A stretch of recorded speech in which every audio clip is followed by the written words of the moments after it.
So exactly 1 week ago, I finally received the Luba 2 10,000 model regular cut height.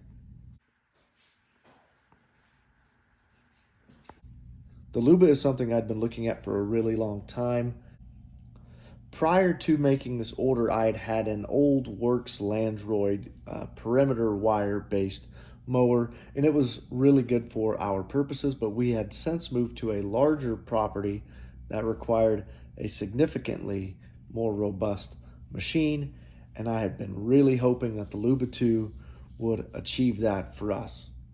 So I've got a list of pros and cons to go over with you guys that I've kind of developed over the last 7 days.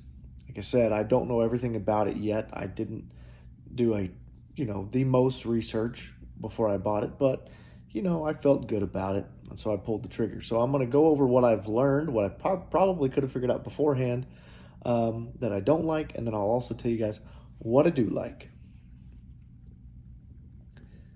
So first and foremost, the instructions that come in the box are awful.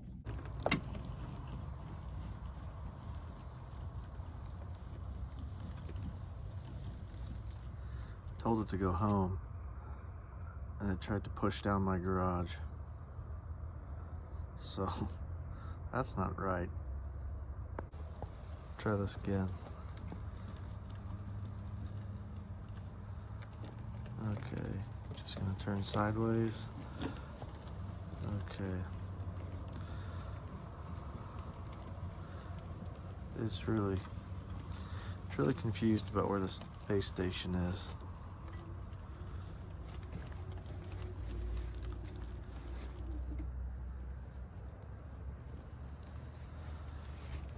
I'm just trying to make a map. This guy's had T-mini martinis. Do not hit the wall again.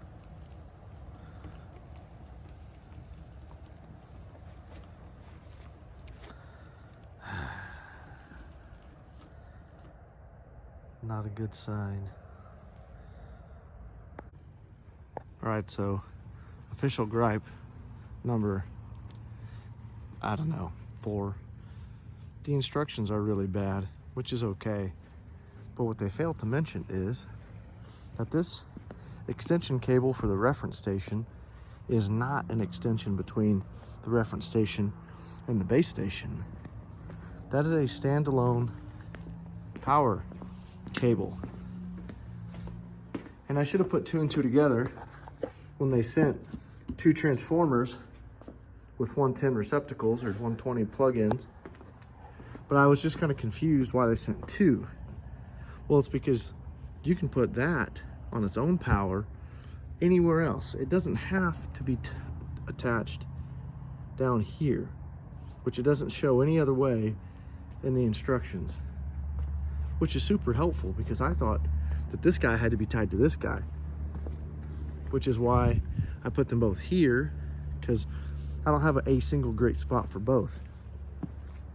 And that's not a great spot either, but if this works for testing purposes, then I'll find a better spot. I might even put that up on the roof of the garage here. So we're gonna try this now that we're in clear open sky like I knew we should have been, but I was just seeing how lucky I was gonna get. And we'll see if this is gonna fix our problems.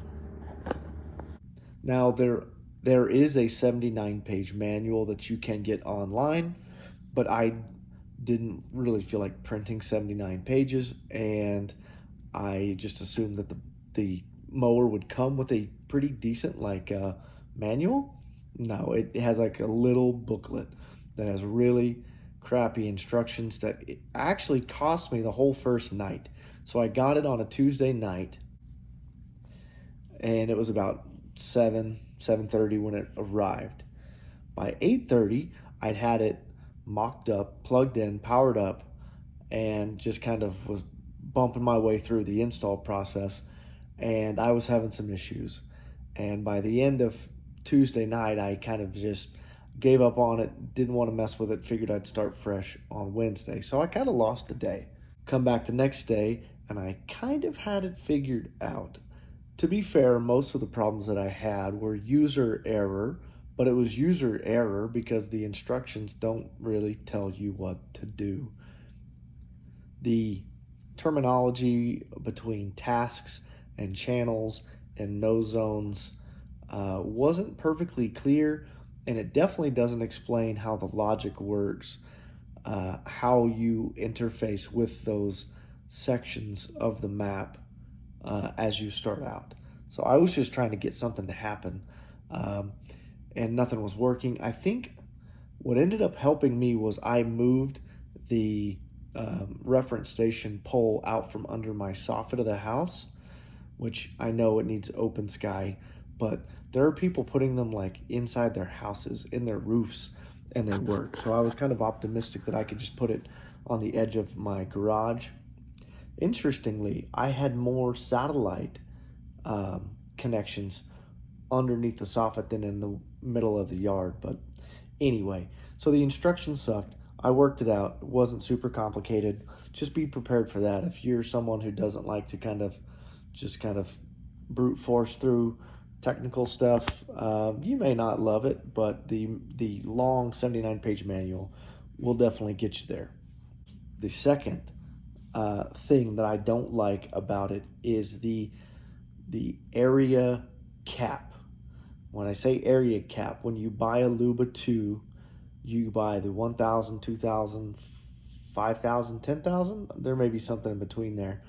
And depending on which one you get, that determines how much yard you get to mow. So someone that has a 1/4 acre lawn can get the Luba 2 all-wheel drive 1,000, and it's about $2,100.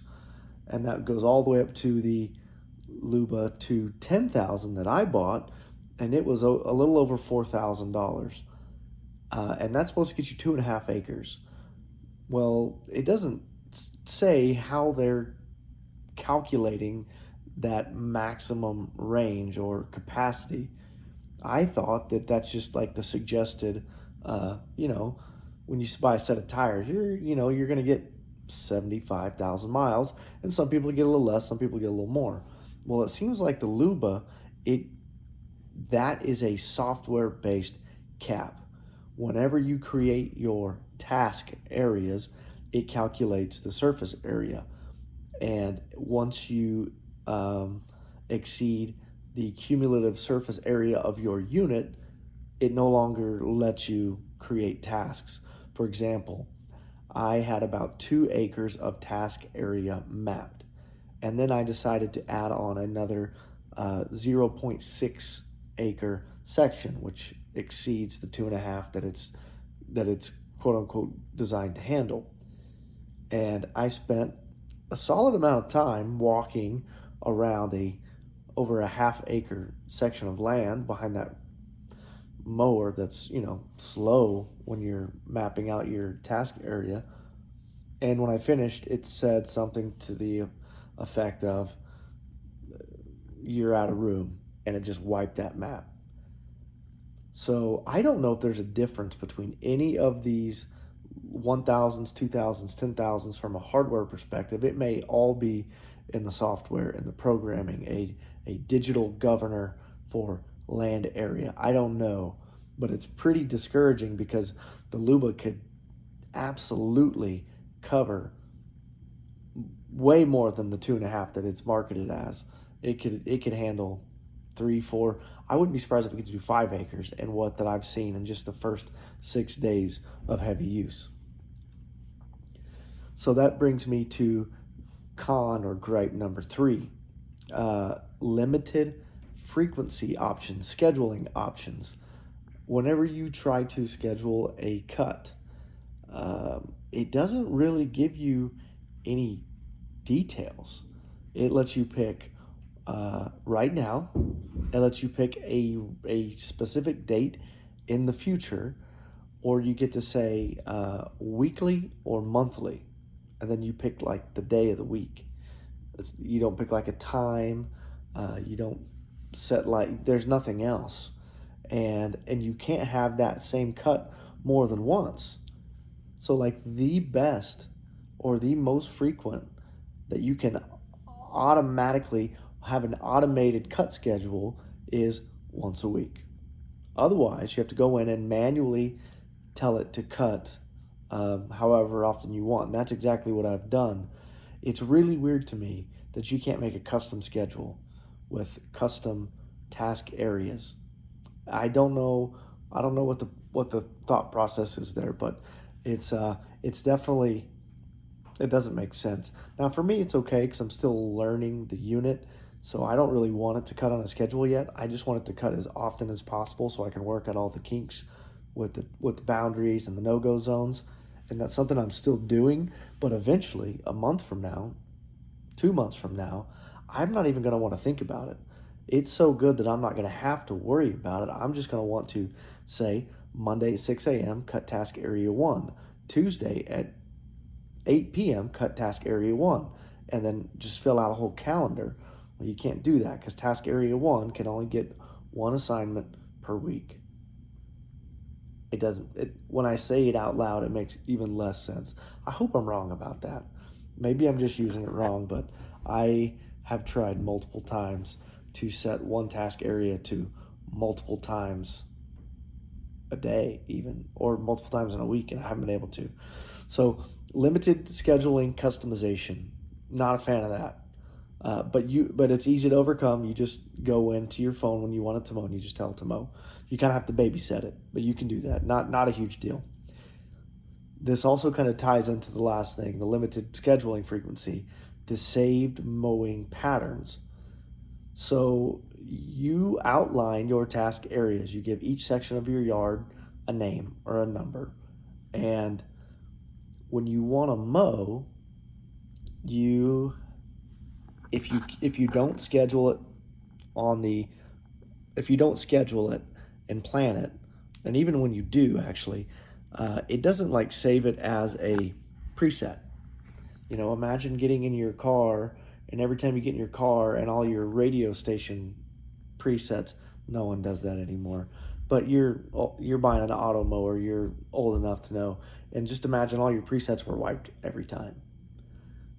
It's pretty annoying. So every time I want to mow area 5, I have to remember, okay, what angle did I have it cutting at? Because I'm trying to get all my sections to line up. So it would be really nice if I could just save it as a cut profile, but you can't. You have to go in and you tell it each thing to do. Now, if you use the same one every time, like if you had one task area, that would be okay because it holds over from the previous cut. But if you want, and for me, I have to tune each one because all the task areas are so like strangely shaped. The auto-generated layout never lines up square with the property. And so I have to do it every time. And it's not a big deal, but it's annoying. And then the final thing that ties into all that, the area cap, the scheduled frequency, the scheduling frequency, the mowing saved profiles, the last thing that kind of ties into all that is the mow log. Or I think you'd call it a task log. Essentially, because I can't schedule this on the calendar for what I want, I'm just kind of shooting from the hip and picking. I wake up, I look outside, that looks like it could be mowed, and I send it. And then as soon as it's done, I send it somewhere else, and then somewhere else. I'm kind of losing track of where I've mowed and where I haven't, and when I've mowed and when I haven't. I know I mowed a section last night before bed. Don't remember what it is. There's not a mowing log. There's a spot for it in the settings, but it's blank. So that would be nice. One of the things I was excited about with this mower was the pattern mowing. You know, you can make designs in your yard other than straight lines. Really looking forward to that. It doesn't appear that it's an option yet. If it is, it's really well hidden because I've been all through the app and I see nowhere to upload a custom shape file, STL file, SVG file. I don't know what kind of file it would be. JPEG, not sure. there's not an option for it. And I really wanted to cut something inappropriate in my grass, and I haven't been able to do that yet. The final con that I have so far with the unit is the video feed. And I didn't even know that this was supposed to be a thing. But when I was reading through the 79-page manual 4 days after struggling to figure all this out, there's a section in there that suggests that in a manual mowing mode, like if you are sitting in your house and mowing via your phone with your thumbs, the joysticks that are, you know what I mean, that you can use the 3D vision of the robot, the Luba, to cut. That's just like the camera on your device. I tried that and it didn't work. So I don't know if that's actually a thing. I don't remember it being marketed as a thing, but it definitely implies it in the manual. So I'd be curious to see if that's not part of a maybe a upcoming firmware update or program update. The same thing may be for the pattern mowing, and actually all my concerns are like just could be a software update. This thing could be a 10 out of 10, 100 out of 100 unit with just some minor software changes. So I am optimistic about that. On the video feed thing though, it seems like it may only work over Bluetooth connection, because that's the only way you can manually mow right now, and that would be really dumb that you can only do it over Bluetooth. That requires you to be close to the machine that you want to see through the eyes of. So what I would really want to see on the vision mowing, manual mowing, is a Wi-Fi supported feed, similar to any Wi-Fi enabled security camera that's out there these days. It would be the same thing. So if they can do that, that would be super cool. Okay, let's go to the pros. One, it looks really cool. It is by far the coolest looking robo mower, at least like the consumer prosumer grade. Now they have some cool ones, like Crest makes some really cool ones, and I'm sure there's some humongous industrial ones that are awesome. But like for average people buying, this is awesome. All-wheel drive, independent suspension, that Formula One look. It's way better. Like I almost bought a Husqvarna, and those things haven't really changed form factor wise. Not that they don't work well, but I was happy that the Luba was the one that I ended up going with because it looks awesome. That's not really a pro, but I wanted to mention it. Easy to use. That didn't mean to be air quotes. That should have been like an asterisk. Easy to use if you read the instructions, if you read the manual. Once after that first night of problems, and it was common problems, it became very intuitive because it is really quite simple. It's you manually drive it where you want it, you follow it around, you drive it around where you want it, and then if there's a physical gap between it and another area, you connect the dots with the channel, and that's it. It's really that simple. The next pro is it just cuts great. Those lines it leaves in my grass is so satisfying. You know, and I was thinking about that this morning. You know, at the end of a week or at the beginning, the one time a week for me when I would get to mow with my manual mower, and I would take the time to put perfectly straight lines in my grass, the satisfaction you get when you're done and you look back on the grass, that feeling, that real tangible feeling that you get, I get that like 5 times a day now, because I'm sending him out to cut the grass and I'm seeing these perfect lines, these results, and it's priceless. It's not priceless. It's very expensive, but it's not priceless. It just does a good job. Not perfect. I found areas where it has trouble. It seems like when it gets around metallic objects, like I tried to have it go around a trailer. I made a no-go zone around a metal trailer, and it really screwed it up, confused it. It didn't know its you know what from its you know where. And I moved the trailer, just just got it away from the no-go zone, and it works perfectly. So I don't know. Things to be aware of. There's a couple little weird spots on my property where it seems to maybe is just on the edge of range back to the reference station, or maybe just has poor line of sight to any satellites. I don't know. But what I'm doing to manage around those things is I'm just kind of clipping them out of my task area. I would rather take a very tiny part of my yard out of the mowing thing, out of the mowing workflow, and know that I'm gonna have 100% cut rate and not have to worry about him like getting stuck or getting hung up or getting confused. Because a couple times he would get confused and he would just shut down, you know, just get overwhelmed and just go into a shell, not do nothing. And I can't have that. What are you doing?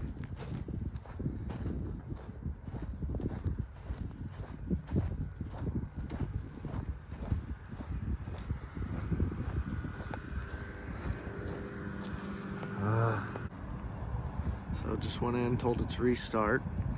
Now it's moving again. Didn't tell me why it stopped. Didn't make sense why it stopped.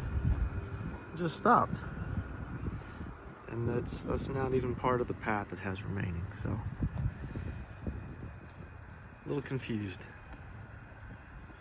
As you can imagine, and this is obvious, you know, it cuts 24/7. It cuts as often as I do. I have it start cutting at the end of the day, right when I go to bed. It's done and charged for the next task as soon as I wake up. The second morning of actual cutting, it got really cold overnight. It was covered in frost and ice, and that thing immediately went back to work. The next day, it was raining. I assumed it would just stop cutting when it rains, but no, it just cut anyway. It made some ruts and it got extremely dirty, but it cut. And you have the option to toggle that off if you don't want to have it cut in the rain. It doesn't have to. So I probably won't long term. Right now, I'm just trying to get ahead of the henbit and clover and dandelions and all the crabgrass. So once I kind of get these 2 or 3 cuts a day out of the system, we'll go back to, we'll let the grass kind of fill in, and then we'll see if we can handle a little soggy mowing. And I guess I struggled to decide whether to call this a pro or a con. The cost is a lot. After tax and shipping, we paid $4,500 for this thing. At the time, I wasn't certain that I was going to feel good about the value that we got out of it, but now, and it's only a week in, I do feel good about it. I feel happy with the purchase. As long as it keeps doing what it's been doing, it's going to be a great unit. But it's still early. It's 1 week, and things can go wrong, and really, we're still in the honeymoon phase. So of course I'm fun and having a good time right now. We'll see what happens once the heavy rains come, once the grass starts growing thick. You never know. Once the sensors start getting dirty, once the camera gets blocked, I don't know. We'll see. I know one thing's for sure. I am going to experiment with moving around the reference station. One thing I didn't know initially was that you could plug it in independent of the charging base. I thought they had to be connected. They do not have to be connected. So I may put the reference station somewhere else. I kind of want to put it out of sight. And then I'm going to move Julio's charger around the back. That way you don't see it when you pull in. And then we're going to do some more long-term testing. And we're going to see if I can't outsmart the 2.5 acre maximum, the cap they put on us. But otherwise, it's been a great experience so far. It's working really well. Very happy with it. And if you have any questions, let me know. There will be some long-term follow-up to this. We'll probably do like a 1-month review, and then we may do a review when the summer's over. Maybe I'll get the drone up and I'll look down so you can see just how good those lines look, because, well, at least from the ground, they look really darn straight. All right, well, hope this helps. Thanks for watching.